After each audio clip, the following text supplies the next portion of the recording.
Right now, astronomers are tracking more than 32,000 near-Earth asteroids, and statistics say a city-sized planet killer swings uncomfortably close roughly once every decade. So here's the big question. If one were locked on a collision course, would humanity dare launch a nuclear strike into deep space to save the planet? Asteroids are the leftover bricks of our solar system, and most glide by harmlessly. Yet the tiny fraction that cross Earth's orbit have ended worlds before. Think of the dinosaur killer 66 million years ago. That danger forces scientists to examine every tool in the shed, including the most extreme option on the table: nuclear deflection.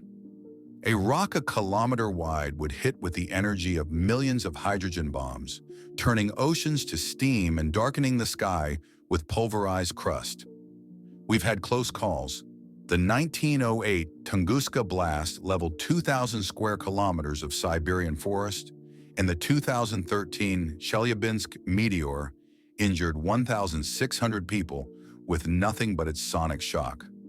New tracking systems keep uncovering threats, like Asteroid 2024 YR4, which carries a slim but real 0.28% impact probability in 2032. Every new discovery tightens the timetable.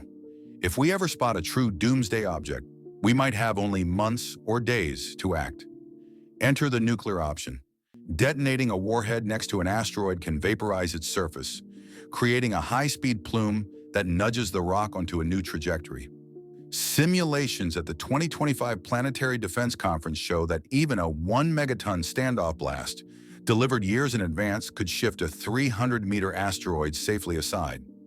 Larger stony giants might need multiple payloads or subsurface charges drilled in by robotic landers. The proof of concept for forcible deflection already exists.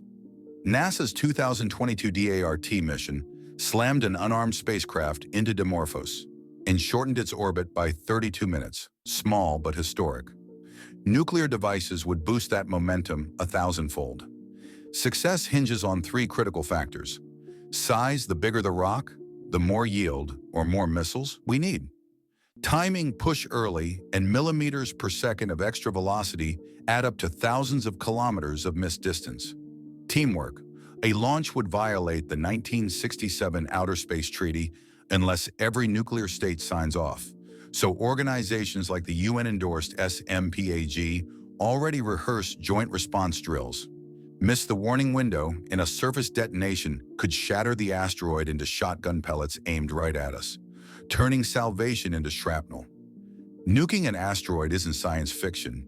It's an option of last resort that physics and recent missions say it can work, provided we detect the threat early and act together.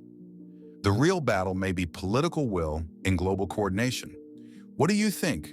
Should we keep H-bombs in reserve for cosmic emergencies, or invest only in gentler tech? Drop your take in the comments and dive into my other videos on DART, Hera, and the future of planetary defense.